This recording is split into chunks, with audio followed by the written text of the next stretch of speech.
Good evening, guys. Happy Saturday. Good evening. How are you? How's everybody? Mwaikala shani, mwabuka shani. Happy Saturday, special day today. We have our guests. We have Economic Freedom Fighters President, Comrade Kasonde Mwenda in the studio today. So it's an exciting day. Welcome, welcome, welcome. Mwaikala shani, mulibuti, mutozi chwangi, mwalibi habuti. Yes, guys. Let me adjust my lights. Yeah. There we go.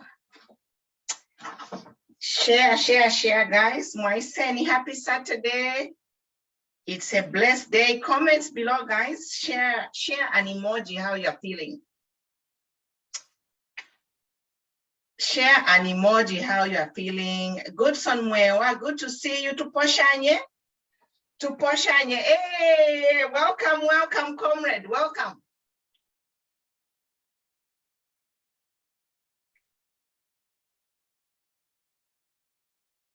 Mwaiseni Kasonde, mwaiseni.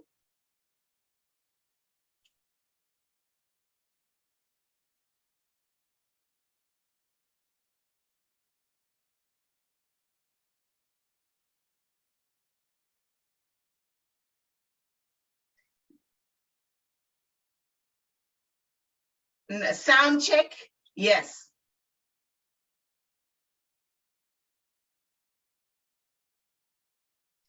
Ellington, good to see you, my son. Elijah, good to see you. Good Sonmwewa. Gabriel, good evening, good evening.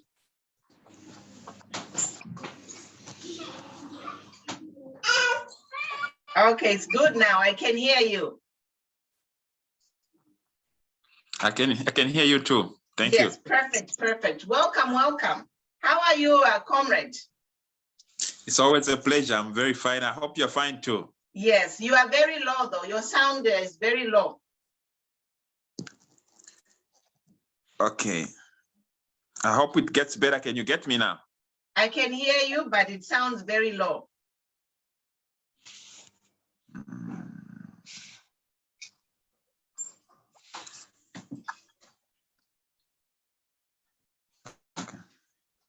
Chiteni Share Mwewantu, we have our Economic Freedom Fighter President in the studio tonight. Invite people. He is a great freedom fighter. Actually now economic freedom fighter, that's what we are fighting for. So we have seen the works of our comrade Kasonde on social media. If you don't follow him, follow him. I am learning a lot from him. He's actually on the ground, recording situations and reporting situations as they unfold, giving real facts and facts as they are actually happening in the streets of Lusaka and all over Zambia. Welcome, comrade. You may greet the guests. It's always a pleasure to be on your program, and I'm happy for this evening. I look forward to a very fruitful interaction so that we sharpen each other. As the word says, iron sharpens iron. So I'm looking forward to a very fruitful discussion. Thank you. Thank you. So let's share, guys. I'm sharing as well. Itenabantu. I know it's Saturday. People are busy, but when you share, they watch it when they have time. So the goodness of sharing is that when people are free, they can watch it. Yes. So our topics today, we are talking about the high cost of inflation and HH promises. That is our focus of the topic today. We are also going to look at the New Dawn 10-point plan. As you know, a New Dawn ascended to power on the 10-point plan. So in connection to our topic of high inflation, we are going to look at the 10-point plan and see how the UPND government is doing.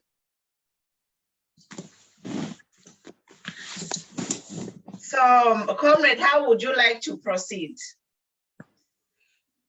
Well, it's been a tenure that we have seen the UPND settle in. It's just common sense that the general populace had very high expectations.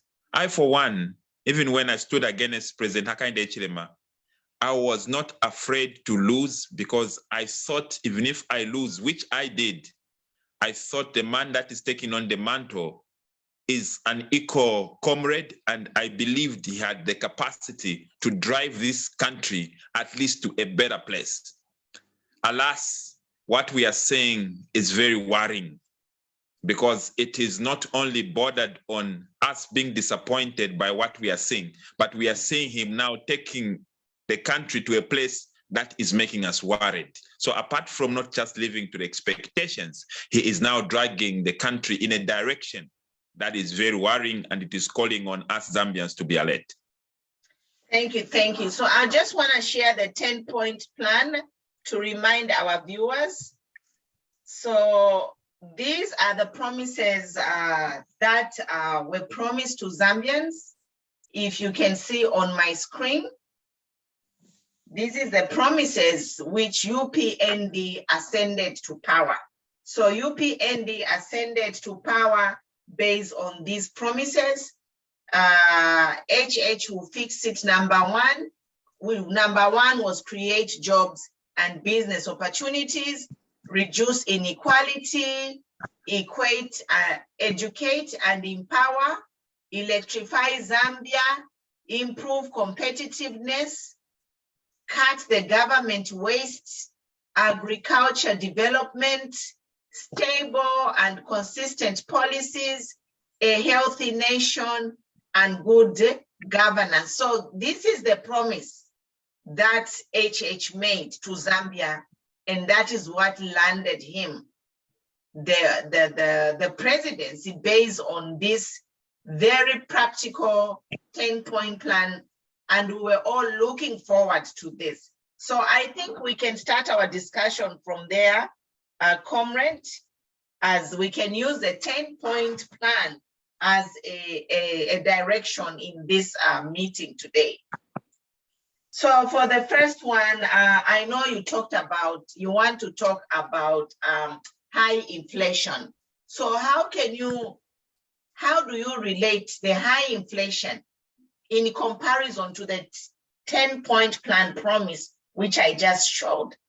Like, what is happening? High inflation and the promise. What is your take on that?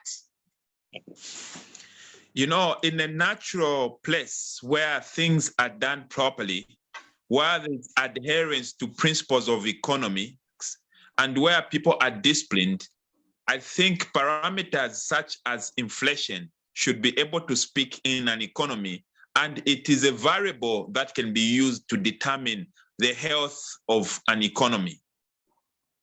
In our case, we are very saddened. You know, I had an opportunity and I had an economist of high esteem, Mr. Dodja. Him being, I thought, was one of the advisors to the president, lamented heavily on ZNBC where he was saying, we have had a reduced inflation that is not responsive to what is happening on the ground. Why is it that we have had a good inflation? And yet, when you look at the living standards, if you look at the cost of commodities and goods, it does not speak in the inflation we have.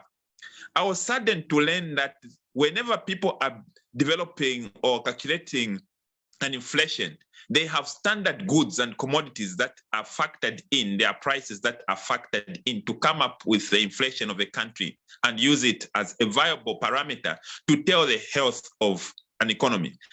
Unfortunately, when it came for us, this government or the UPND, this is information, official information that came from Mr. Dodja.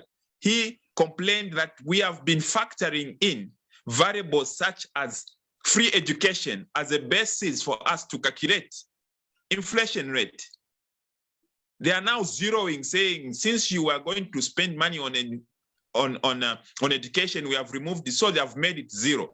They have not based it on variables such as consumer goods. such as the price of meal meal. They try by all means to avoid such parameters being computed in.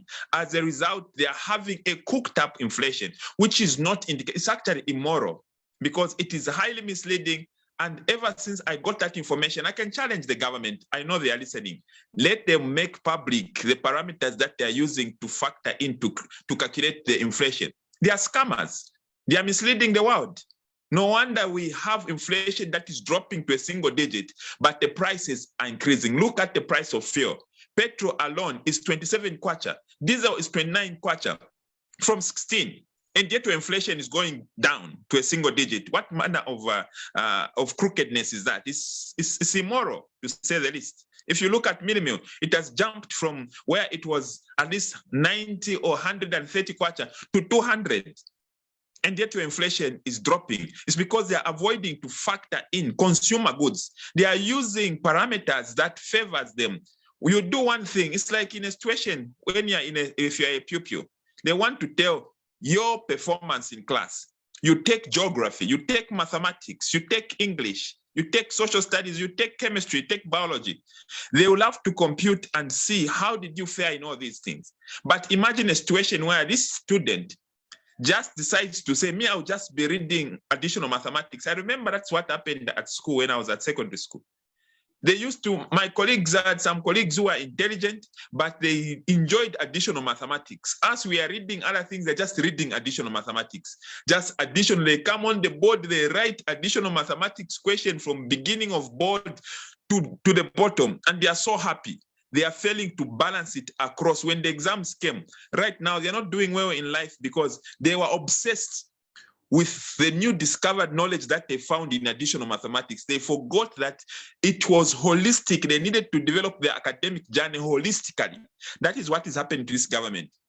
It is so much obsessed with this same free education. It is now using it to factor and calculate inflation.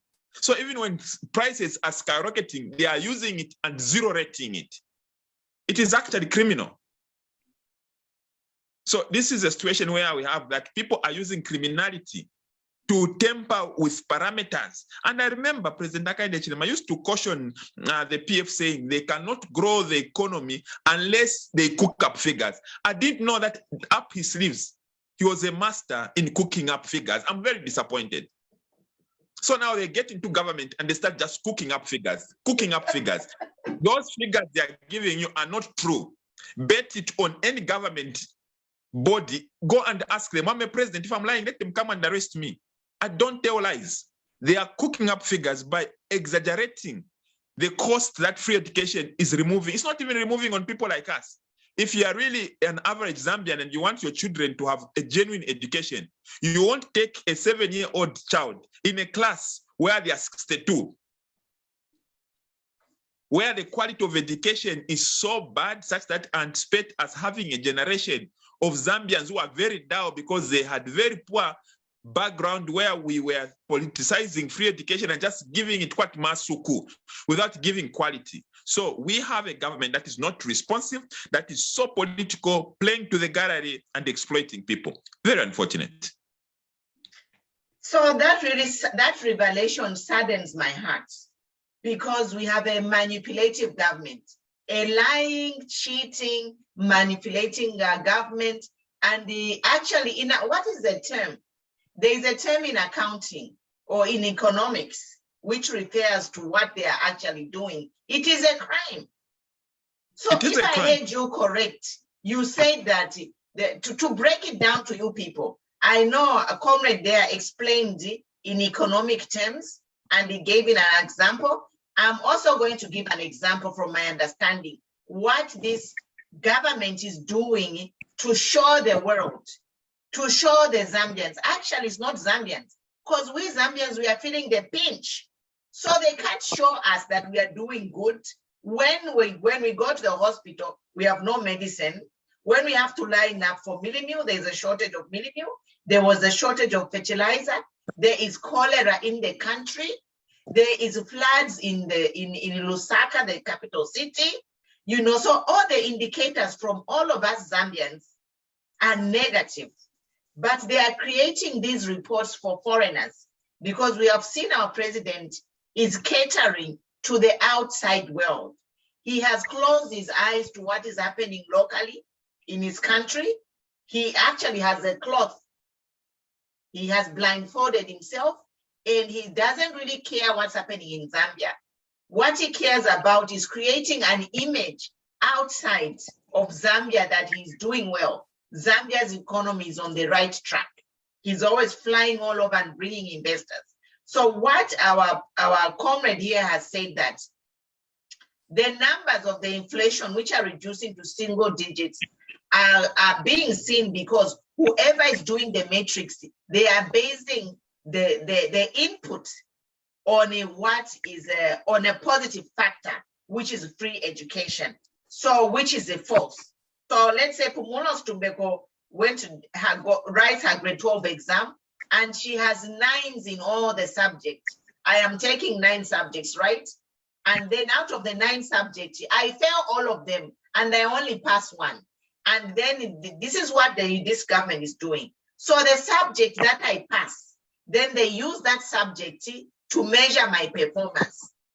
So a person who doesn't know the background information will be like, they don't give us the whole report card. They don't give you my whole report card. They just say Pumulos Tumbeko passed by 90%. But what you don't know is that out of the 9 subjects, Pumulos Tumbeko failed the 8 subject and only passed 1. So this is what this government is doing.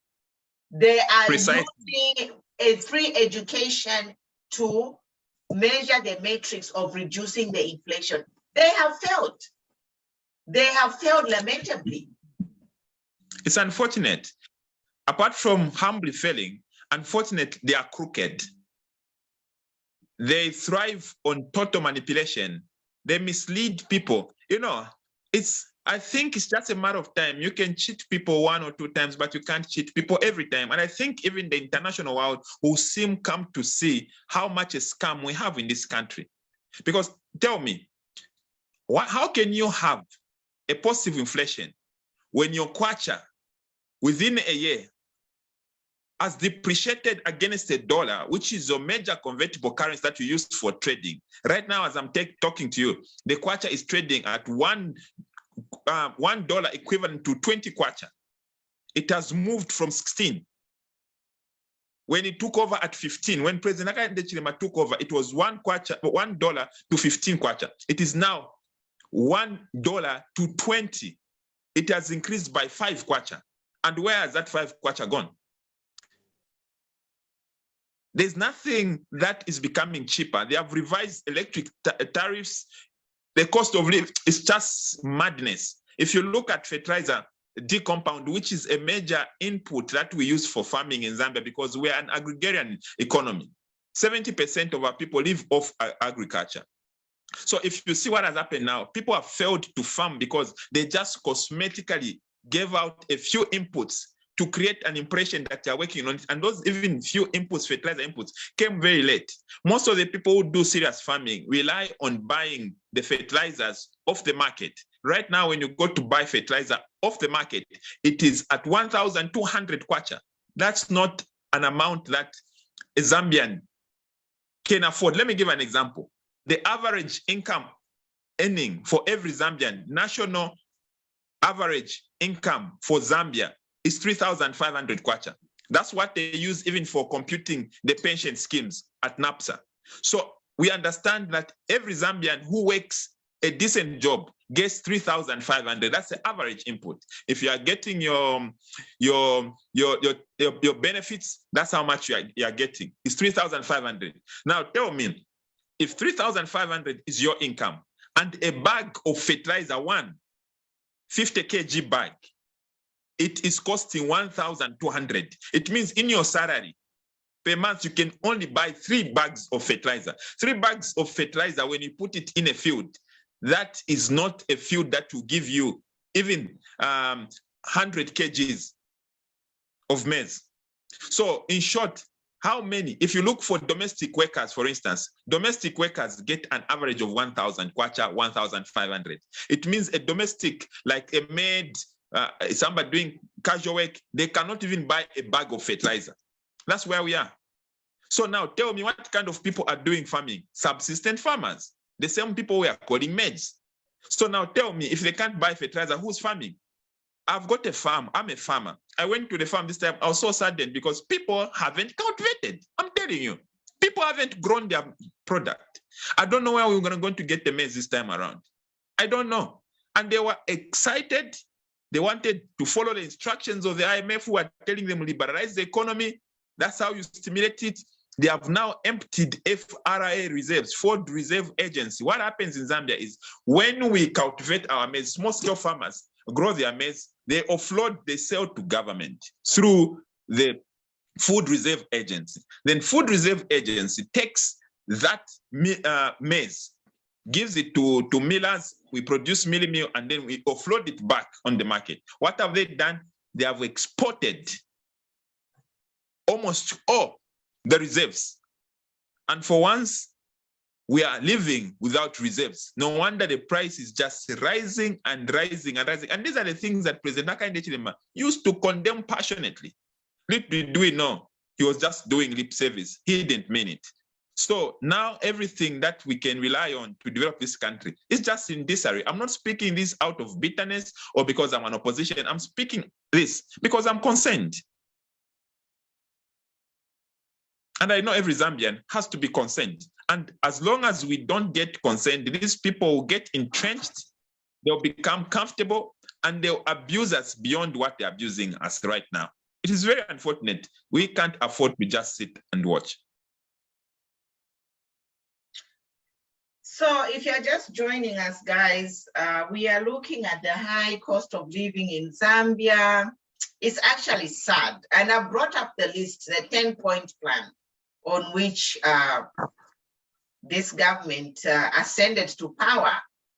And I hear from the presidential address, we have been challenged to come with the facts as social media bloggers. And we will try our best to come with the facts as we come here to deliberate on important matters of the nation.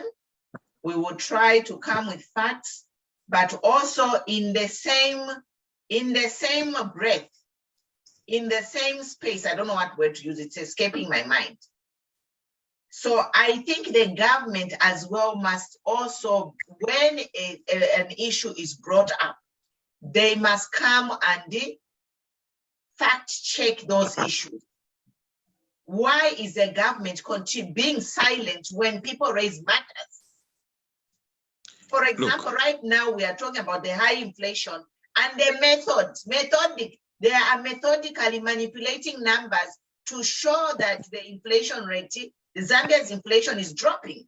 When the metrics that are being used to calculate the inflation rate, those numbers are compromised. They are not using the actual numbers of things that are affecting Zambian lives. So, Mr. HH and your government, if you want for people to believe and have trust in what you are doing, or in any accusation that is coming to you, we challenge you to use the Minister of Information and they come and fact check us. Let them come online when for example, Queen Pumisho, Munyaule, or whatever, whomever says something, make it a practice to come online and provide facts so that people stop speculation. Look, when this government was in opposition, it knew that for over 20 years, we have had a law that has stayed as a bill, the Access to Information Bill. In this country, we live like a kangaroo because only the government has got excessive power to choose what information they will give you and they won't give you. They will sign whatever agreement, they will auction you at whatever price. They won't give you information. They won't even carbon copy, or they won't even have respect to give you. That's why they think they can rule by manipulation. Them saying we should even, we struggle very hard to find even the information. They don't know what we go through for us to even find this information because they hide information. They are ever hiding information. Tell me if your information is legit, why are they hiding it? I can challenge them right now. Let them show us the parameters they're using to calculate inflation. Simple as that. If I'm wrong, let me be proved wrong. But these are scammers. They won't show us. They knew, they saw, they condemned when they're opposition that this is wrong. But now that they're in power, all of a sudden, it is right. They are not even pushing the access to information bill in parliament. They have been able to do cosmetic legal reforms. But where it really matters, as regards giving people real information, I'm supposed to be, as an opposition leader, I'm supposed to have the privilege to demand to have some privileged information when I'm in doubt. They'll do whatever they want. They'll give you information after they cook it and at their own will. Something that is not healthy for a democracy. They will do an investigation. It will die a natural death. You can't find out what they are doing. Nobody knows what they're doing, and they choose to keep everybody in the dark. So even most of the information that we have, we sweat for it. So if they are honest and they want transparency, which they promised transparency. Transparency when you're the one calling all the shots and people can't ask you questions. You answer questions that you yourself have fabricated. They should let us ask them questions. Let me give an example. President Hakainde Hichilema is almost clocking 2 years in State House. He has never met the opposition. He's never met us. He's never talked to us. In a democracy, even to hear our concern, he's never. This is a man who was crying for transparency every day, running to the IMF, running to America, running wherever he was going to. But this is a man who's in power, and he's just turning out to be the very opposite of what he was crying for. He's starving us, starving the country of the valuable information. You can't plan in this country because the government doesn't give information. It sits on all the information. And this is very sad. That is very sad to hear, you know, because if this government, the new Dawn government, the President Hakainde Hichilema's government, if they really care to take Zambia forward, they would involve all the stakeholders in their planning and decision-making. They would actually carry you in their entourage when they go outside the country to sign for some of these big deals. We know there was a MOU which was signed between Congo and the United States. No one has the information, you know? And I'm here to say that, Mr. President, those deals are illegal. Zambia is not your own country. Yes, I can give an example. Those deals are illegal and they will be thrown out. I'm just telling you here. You never took them to parliament. You never asked anyone. How can you sign deals without the knowledge of the Zambian parliament and the Zambian people, and then you don't publish information? You are sitting on it. The floor is yours, comrade. Yes, I remember we have had leaders somehow that people were displeased of. I also have had misgivings on some of the regimes. Of course, I'm not a fan of the Patriotic Front. I thought they were leading the country in the wrong direction. There I'm clear and I'm unapologetic. We have had people like Michael Sata. They tried. I remember Michael Sata took a last Chipimo on a tour when they are going to the US as an opposition to go and witness what they were signing. Yes. This man who has had over 35 international trips in 1 year, 6 months, unprecedented, has never even divulged what he signs there to the opposition. Others were humble enough to even take the opposition to go and witness. To this the country, comrade, divulged it to the country, everybody's in the dark. Yes, so we can't say, no, we have had leaders that were humble, like Michael Sata, to even let the opposition vent him.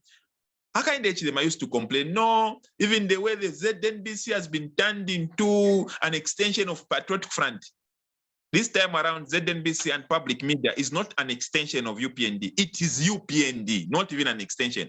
I have never been covered by ZNBC. They can't cover me because UPND can never let them.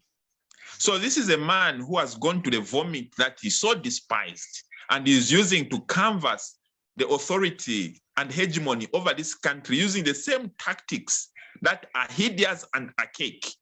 He's using them without restraint and would not sit back. One thing I can assure him, maybe those previous regimes were of crybabies, as we belong to a generation of fighters. That's why we are economic freedom fighters, not economic freedom beggars.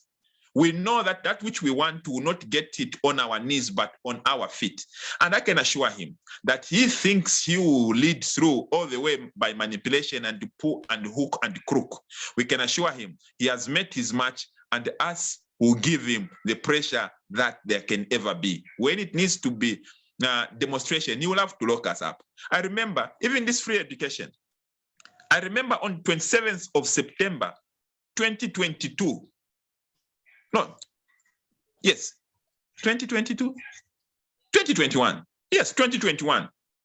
I remember we went to Kitwe to demand that he starts free education that he himself had promised. I was locked up. I was the first opposition leader to be locked up in cells, Kitwe cells, because I demanded that he fulfills the promise, and I had the long demonstration. I tied myself to a freedom statue. So it's not like he has been doing things just because he believes in them. We have been fighting to get even this free education. Some of us fought heavily for it. So I can even urge Zambians and all the people that want to see Zambia become great, that we will not be sitting and crying. We will be fighting. We will be fighting to make sure that the things that we believe in for this country come to be fulfilled. So we are not coming even on for this fora for us so that we get pity. We have not come here to get pity, but we have come here to raise a revolution that can make Zambia great. And we will not get this on our knees, but on our feet, because we believe wherever I want to go, our feet shall take us there. So this is a generation not of beggars, but of fighters. And we can assure him that if he keeps the information to himself, will go and get it. Thank you, comrade. I just want to acknowledge some people here. Our son Ellington Chipoka is watching. Mama Matipa, who is recovering, she is watching. She'll join us Monday. But Dorothy Nyerenda, thanks you for following. Kalengo Brian, Chiteni Shea. Dodi Chisanga is back. Dodi Chisanga, we were together in the campaign to remove PF, and Dodi, he was this stubborn PF guy, but I see he's back. Welcome, Dodi. I hope this time we are fighting for the same cause. Remember, our enemy is not HH or UPND. For me, my enemy is whoever is oppressing Zambia is my enemy. That's why you saw me, I was against PF. Because some of the things PF did was impoverishing. It was too much. It was too much. So now it's not that I am switching camps. Some people say today you are this. Me, I'm on the side of humanity. We are fighting for Zambia. That's why we are here. If a comrade Kasonde Mwenda becomes president tomorrow and he starts doing things which are not promoting Zambians, I'm not going to be on his team. So this is the mindset that we want to create, to say, let us fight to take Zambia forward. Whoever is oppressing Zambians is our enemy. So I am happy to see Dodi Chisenga. I hope we are fighting the enemy right now.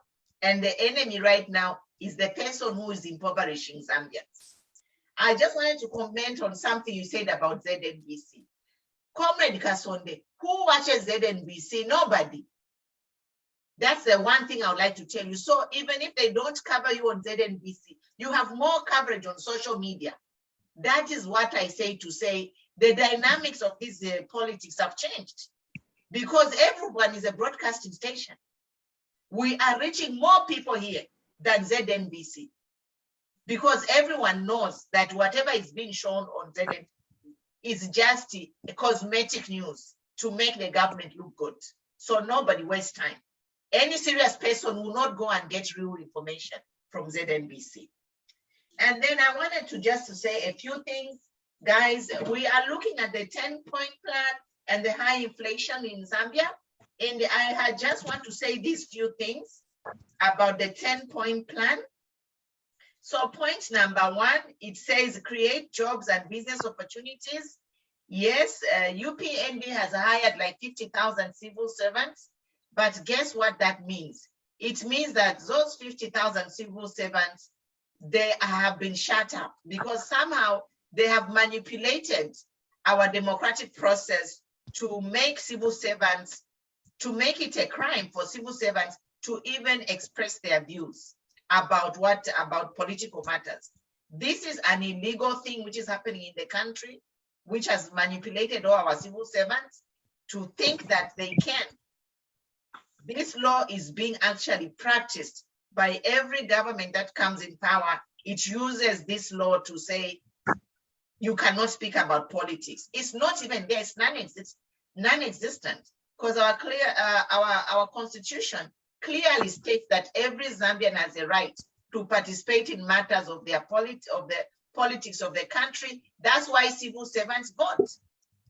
So if you civil servants can vote, then why do they stop you? Is it manipulation and the intimidation of people? And these jobs they have created, they are claiming 50,000 jobs. We have 6 to 7 million youths unemployed. So point number one, they have done nothing. Business opportunities, they are refusing to give our youths licenses, which they promised to say they are going to give our youths mining licenses. That business opportunity is gone. We are seeing Indian to have a mining license in Mansa for Segule. How the hell did the Indian get to Mansa and get a license when Kelvin Mukuka is there? Why can't the license go to Kelvin Mukuka? Why? Instead, now you are subjecting our youth to do illegal mining and giving them problems. But you give a license to a Mwenye. Can you go to India where a license for Segulite? Such a precious stone that can change lives of Zambians overnight in Mansa and the whole country. 2, reduce inequality. The gap has widened. During this 1.5 year tenure of UPND, the gap between the rich and poor is so wide. It is like almost deliberate impoverishment of Zambian people, which is this new Dawn government is doing. 3, educate and empower. They have brought free education, but this free education is about quantity. There is no quality. Kids' hours are being reduced to 2 hours a day. What can a kid learn for 2 hours? Kids have to learn to walk 3-4 hours to get to a school. So, and I think it's an exaggeration to say they have brought free education. They have brought primary and secondary free education. Tertiary is still expensive. We are still even other things. I remember we once, that's what happens when you're so much used to mediocre. Even when you do an average, you start climbing on a mountain and celebrating. I had the privilege to be educated in the Kaunda days, where not only was education free, but we were even getting books. I remember even President Akande Chilemandi's clique, the time they were finishing school, from grade 1, from kindergarten to university, it was all free and they were finding even jobs to get employed in. That doesn't happen right now. So what I'm saying is that we can do much, much better. And for us to sink to mediocrity and go and camp in there, it's very unfortunate. We are supposed to be a country that is ambitious, that is hopeful, and that which is growing, and not one that settles and creates a shrine in mediocrity. I don't think that will take us anywhere. So I would want to challenge even this government that we have a long way. We get ashamed, some of us, when we move around and we see how we have camped out so much in mediocre. I think we can do better. We can do much, much, much better. But if this is what this government was saying, fixing, they'll come and change things, then I'm really surprised, because Zambians' expectations of change is much, much, much more than what we are seeing. So on education, I don't think it is even appropriate for us to be calling it free education, because education is wide, diverse, and tertiary education is still very expensive and no one is catering. What is a grade 12? Grade 12, what can they do? So when you give education up to grade 12 and you say education is free, then what are they saying about tertiary education? It's not education now. When did they ever give a job to a grade 12? You only give jobs to people that have, the same teachers are talking about it, giving teachers, giving nurses. Those are people that have gone through tertiary education. So you can't say you're giving free education when tertiary education, it is still extremely affordable and beyond the reach of an average Zambian. So they shouldn't use the word free education. It's an abuse of the word. It's not free education. It is free education up to a level. It's like you give me a lift. I'm going to the US. You give me a lift up to South Africa, and you said I gave him a free lift to America. That's a lie. You gave me a free lift You are stranded to South Africa. You are stranded, and So then now, you end up killing you in South Africa. I'm stranded. People get stranded at grade 12 because that's all they could get. So if we start now saying we are giving free education, and I hear him even at international forums, misleading masses, go to America, we are giving free education. I'm like, you are scamming people. Say I'm giving free education from grade 1 to grade 12, tertiary education they are paying. Instead of you It's doing not even free education, if they are not giving it, that is what it is, a mandate. Every government is supposed to give free education. So what are you boasting about? It's like you have a child and then you're telling your child, I'm your mother. Hello? Like, how can I tell my child that you never know? Of course, you never know. You know? You know, you have you are bragging at Mulibana. So what is there to brag? You are supposed to feed your children, right? The free education thing is like you are supposed to feed your children. It's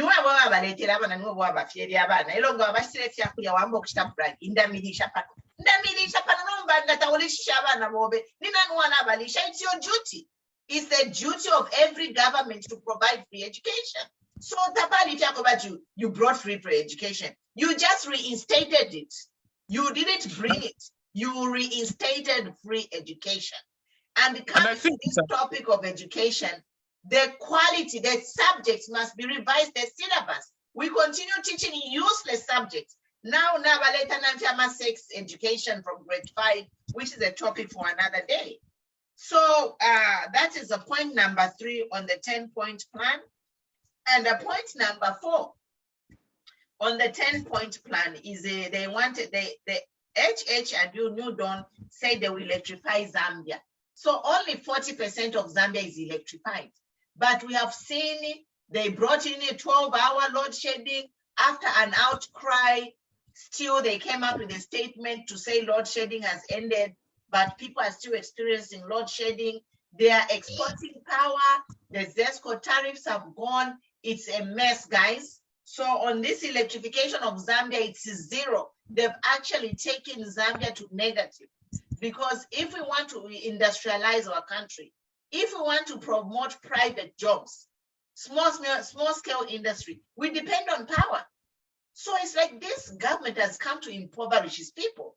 You take away power, how do you expect people to grow there, to be self-employed? You know? On electrification, improve competitiveness. And then number 5 says improve competitiveness. There is no competitiveness. Otherwise, this new donors bought tribalism and regionalism worse. Not issue, but because now Tongas are run all top positions is Tonga. And we hear of a man in ZESCO who is oppressing people from certain regions. And this man from ZESCO, I'm warning him, we are going to report him to International Criminal Court for crimes against humanity, because Zambian courts are compromised now. So we'll be taking our cases international. There is no competitiveness. The president's appointments are all based on tribe. And I want to tell the president that don't drag other tribes into your tribalism. Do not involve losses. And I want to remind the president that Tonga is only 13%. The president could not have made it to plot 1 with a Tonga vote only, but he has taken the whole southern province and calling them Tonga. No, there are so many tribes in southern province besides Tonga. There are so many tribes in western province. Lozi is only 5.7%. There are so many tribes in western province. And then you go to northwestern. There are so many tribes there. So here, there is no competitiveness on number 5. There is a lot of tribalism. And I just want to appeal to you, Tonga people, stop the tribalism. To you, people from Western and the Northwestern who are non-Tonga, who are supporting the president's mission to divide and rule this country, I urge you to be patriotic and think Zambian. You are all Zambian. We elected this president because he's a Zambian man. And it's a shame for him to come and practice the same tribalism that PF was removed from power? We are looking at creating a new generation of leadership. And people like myself, we do not ascribe to what happened in the past. I think we do not have any scores to settle with anyone. We have never practiced tribalism. I, for one, have never been unfair to anyone on the basis of tribe. So I, for one, don't even have apologies to anybody. And we have deliberately chosen as economic freedom fighters not to engage ourselves in tribal politics. If people don't want to vote for us based on some tribe connotations, we will respect their opinion, let them do what they want to do. Because I believe eventually as Zambians, we should reach a level where we make decisions based on the ability of the people that we want to put in power.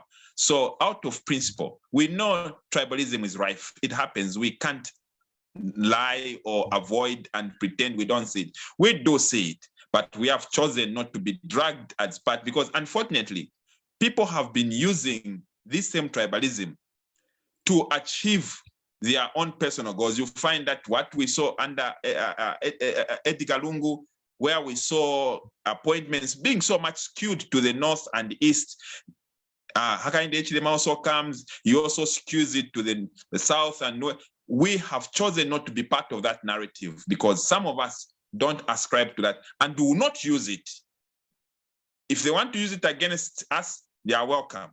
But us to use it against them, we have chosen to be losers. So if they want to do what they want to do, they are welcome to do. But I, for one, being a new generation leader, I've chosen that we will not show ourselves in the past. If in the past some tribes were victimizing other tribes, I, for one, have never grown up in a society where I knew anybody by their tribe. I'm learning about people's tribes now. I was at school.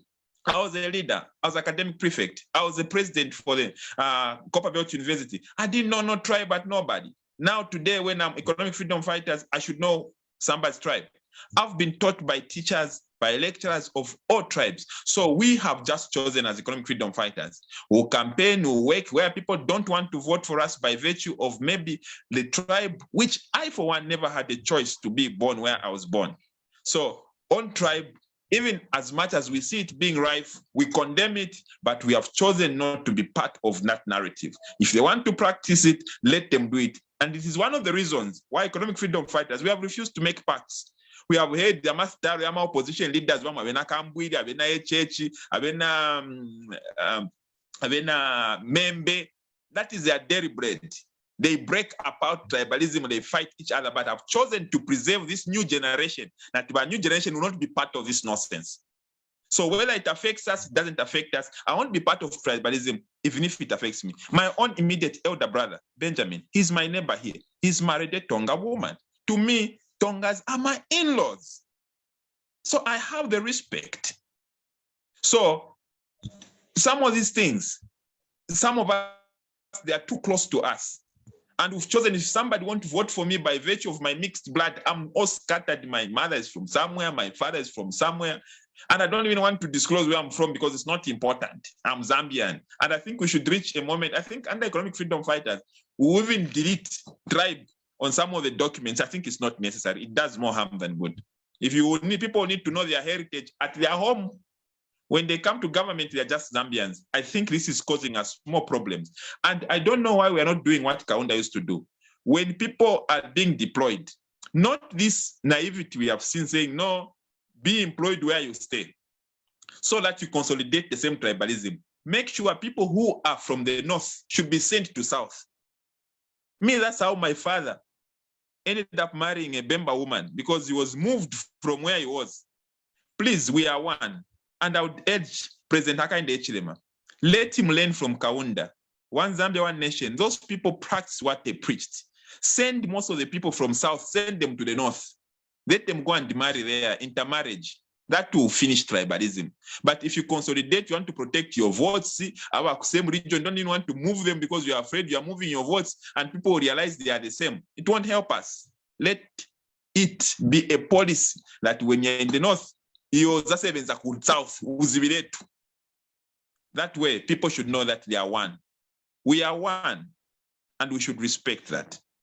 And people should not be afraid. You know what? Some people, I just remembered one thing. They were telling me, you are a president, but you're not even making effort. Why aren't you speaking some language here so that you look inclusive? It made sense at first. Then I thought back. I said, no. If I'm unable to speak the tongue that I was born with, I should now pretend and learn some tongue so that I seem to belong. I'm also indirectly saying those who can't speak the tongue that when they're speaking to me, they should also.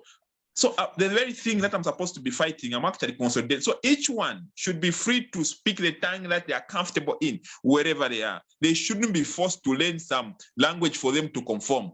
Let somebody who speaks Visa speak their Visa.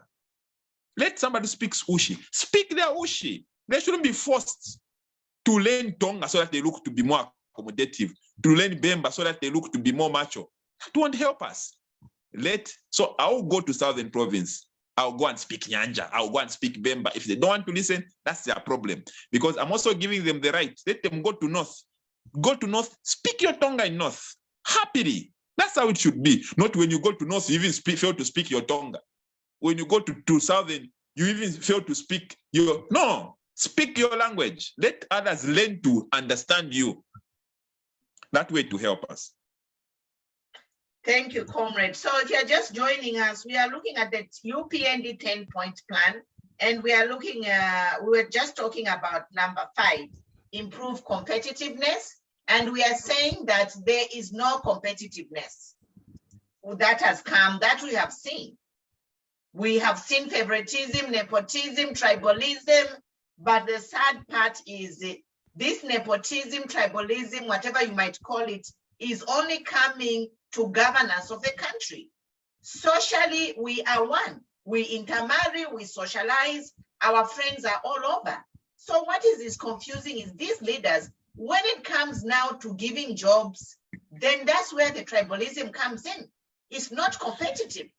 It's not based on qualification, skills, and experience. It is based on who knows who. What tribe are you from? But to end on this point, I just want to say, but President Hakainde, your tribe, Tonga tribe, is only 13.6%.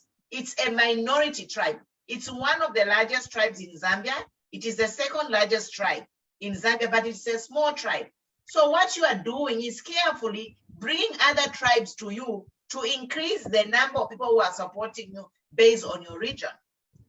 So, Mr. Hakainde, you have been exposed. You campaigned against this, but you are doing it. So we are here to call you out, Mr. Hakainde. Stop dragging people into your plot of tribalism and dividing this country. Stop it. You said it, Mwenda. How can you provide competitiveness when you are favoring people from other regions? It's a shame. It is a shame. Number 6, cut government waste. So this is the most hypocritical thing that this president has ever done. 35 international trips in 1 year, 6 months. If we were to compute exactly how much he has spent, we have no medicine in the hospitals. People are lining up to buy essential commodity Ubunga. There are floods in Lusaka. This is a waste. The president's international trips I can say it is a waste. Considering the financial crisis of the country right now, for the president to have 35 international trips and all the records, we don't even know how much he's spending per trip.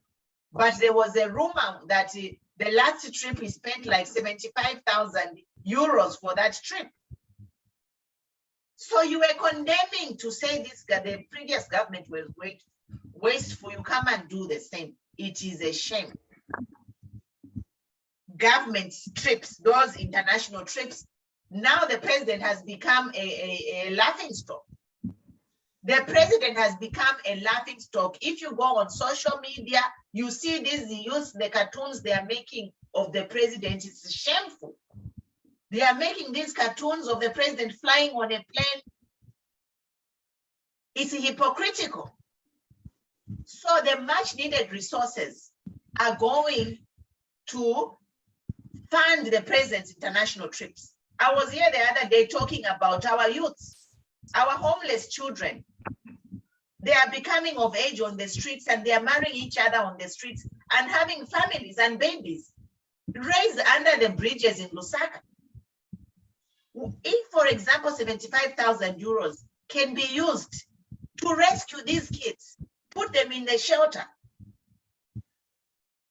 But everyone is blind to the plight of street kids right now. And this is a project that I want to adopt. Well-meaning Zambians, let's come together and rescue our street kids from Lusaka, from the streets of Lusaka. Let us channel resources where they are needed most. This is our future generation. These kids who are living in the streets, they did not choose to be orphans. We are turning a blind eye. There are people who have money in Lusaka with actually this thing of street kids. It doesn't even need to be government. It just needs to be well-wishers come together. There are homes which are already established, but they are full to capacity. So why can't we lobby, companies donate money, they extend some of these facilities to take in and rescue these kids and their babies from the streets? It's really like inhumane for a rich country like Zambia.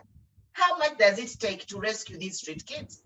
But we have a president flying all over the world in chartering private jets. It's a shame. Government waste is a shame. Agriculture development is a zero. My comment you mentioned already, to say we are facing a famine, we are facing hunger in next year because people did not get the supplies, people are not being paid enough, there is no money, and then we have all these rains that are washing away. The little that was planted is being washed away. So we are in a bind, guys. Stable and consistent policies. I don't know, there's no consistency, there's lies every day. No one is explaining anything to us. We are speculating. There's a lot of speculation in the country. The current government does not have what it takes to come and give the facts. They do not host, they promise to be holding press briefings and updating us on a weekly basis on what is happening in the country. Right now, it's just chaotic. When we hear these ministers come to say something, they come almost like a rant. Some of the ministers, what they say is like, I almost feel like they're talking to me. Because if I come live and they say something, then the next thing a minister will come live and say, hey, blah, blah, blah. I'm like, excuse you. Why do you have to have a reaction in your approach? Why can't you be proactive? Give information to people before they start speculating. You are the government, you are in charge. Why do you have to react to my video? If I say something, then a certain minister will come live and say something. It's a shame. It is a shame. We need their guidance, especially when it comes to policy. We have lacked a policy on how we are going to handle the biggest elephant in our development room. The biggest mandate that this government promised they work on is that they work on our debt. We've not had a policy to guide us on how we work on our debt. We have been gambling, jumping from one horse to the other, running to the IMF, of even failing to have a policy on how we are going to deal with our debt. When we know we are owing China big man, we have chosen not even to engage China directly. We ran to the IMF without a policy. So right now, as we are staying, it's now going into 2 years. We have not even restructured a dime. And almost every little money we are making, even from selling, exporting electricity, is going back to paying debt, which if we are wise and we had the policy, would have had it cancelled or written off or deferred, or at least staggered to a level where we will be able to handle. In 2024, we are going to have more of our Eurobonds becoming mature. We'll have more responsibility to take care of. But if we do not have a policy that will guide us through these phases, we should have our targets by now, saying by now, we should have restructured this amount of money, we should have paid, we should have postponed, we should have found a way to liquidate this debt. We should have the plan and engaging henceforth. But here we have a leader who doesn't have the gravitas to sit, plan, project in the future. He thought by running to IMF, they will have a magic balm and they will just come and just do a bragatabra and everything will change. Little did he know that that's a business and they will prioritize their interests and not the interest of Zambians. So on consistency, on policy, it is actually an insult to even talk about consistency because there is actually no policy. It's just pante panto. Abu kalelo, achitefi, abuka ayoku, abuka ayoku. If we had a plan on a lot of issues on how we are going to proceed, for instance, agriculture policy, we know too well that the problem we have in agriculture is the cost of inputs. And we know that as early as 1969, our forefathers were wise. They put up nitrogen chemicals of Zambia. By 1970, it started running and it was producing all the fertilizer we wanted. It was producing all the nitrates for the explosives in the mines. We had Kafironda explosives. We had a plan. We had a policy. Now this government comes in. It was laughing at PF buying fertilizer from Dubai. What are they doing? They're also buying from Saudi Arabia. So you just change from Dubai to another place. No policy, chipante pante. So if we could resuscitate our factories like nitrogen chemicals, who would really lower the cost of our farming inputs and who would be a viable country. We know right now our biggest problem is lack of productivity. We should have had a policy on how we are going to handle the mines, how we are going to negotiate Mopani, KCM, which have been idle. We have got Kasonde gold mine, a gold mine shut down because you don't have a plan. 2 years, you have failed to have a policy on how you are going to mine your gold. 2 years. You know what? I just want to come in real quick. This mine is shut down, but meanwhile, they are taking gold. Yes. Mopani mine is shut down, but meanwhile, copper is leaving Mopani. KCM, Kulimilan, they are looting this country. The plan is to loot the country. That's the policy. That's why they are not doing anything, because they are busy enriching themselves. Their plan is to enrich themselves. They don't care about Zambians, and it's a shame. We shall call it what it is. If we are lying, come here and produce the policy. Come and produce the policy. Otherwise, there is no policy because you are enriching yourselves. Why can that Kasonde mine be official? It is right now, it is closed because they are mining it privately and selling and enriching themselves. Cellulite too. We are saying we are sick and tired of these leaders impoverishing Zambians. Zambia is a rich country. Yeah? Why can't they just come and help Zambians? Bank account. Aren't you rich enough? Aren't you really rich enough? Really?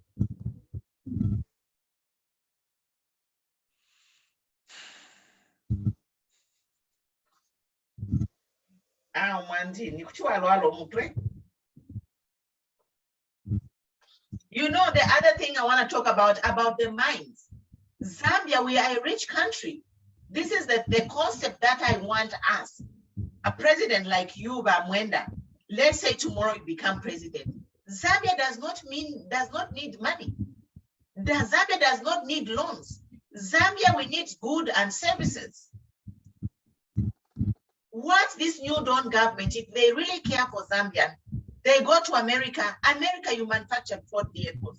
America is a giant in medical equipment and pharmaceuticals. We have so much gold. We have so much copper. Can you provide so much vehicles? Can you provide medicines? Let us trade goods for goods. The reason they want loans is to loot the money. That's why I don't think IMF will have a payment yet, because by IMF, they have seen it. By IMF have seen it, and they are trying to, they know that when the money comes, it will be looted. So I think our brother, you want to call it a night for now. I'll give you a few minutes to close, and then we can catch up sometime next week. It's always a pleasure. And I love your forthrightness.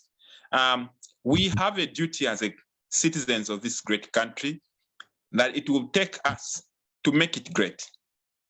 On its own, those people have got so many interests. They're obsessed with what you have said to gain more and more. Greed is a very common factor that has kept Africa what it is. If we had people that were patriotic, that were selfless, we would have made Africa great. But people capitalize on our being so selfish. People come, they loot this country, they leave it. So I look forward to the new generation. I think this sickness at one stage has to stop. We can't continue like this. We should get a break. And I'm praying that after Hakainde Chilema, whoever God will give a mandate, of course I know it's me, I pray that we'll start on a platform of revival. We'll build new pillars of trust, of honest, of ambition. We are too unambitious. I want to even clap for crumbs of bread when yet we live in a paradise. So I look forward to a moment when we unite the country and we'll make Zambians learn to dream. And I love what you're doing. I know you could not always receive accolades, but you know that we are seeing and we appreciate even this fora. Even most people that are in the diaspora, don't give up. I know some of you, because you supported Hakainde Hichilema, even when he's doing, you just want to keep your teeth in there. To err is human. That you erred and supported the person who has got no passion, it is not a crime on you. You did your part. Try other people also. Look at us. Look where we are coming from. President Hakainde Hichilema, for instance, if you had done your due diligence, you will see that in his entire life, he's never fought for any cause, unless his cause. What did Hakainde Hichilema ever fight for, apart from becoming president? He just fought to become president. He never sacrificed his life for any other cause in this country. Never. I think we should have learned. There are people like me have been sacrificing. I was a union president, expelled, kicked out of demonstrations, fought for the people. So please consider people like us also. Don't get tired. Keep trying. We never know. One day you may just try and you have a guy that will make you proud. Thank you, comrade. Awesome. We are here, guys. We are economic freedom fighters to liberate Zambia from people who are looting our country. And the vision, our passion is to see a better Zambia for everyone. Zambia is a rich country. I always say we have more money than people. We need a caring government to bring all Zambian resources together and share the wealth equally. Every Zambian can become a millionaire, really. Every Zambian can become a millionaire looking at the wealth that we are sitting on. So this is our passion, guys. We are here to change mindsets. We are here to promote politics of patriotism. By youth, my last message to you as we sign off is, you can't cheer Umutundu. Do not cheer somebody based on the tribe. Let us stand for the truth. Let us be patriotic.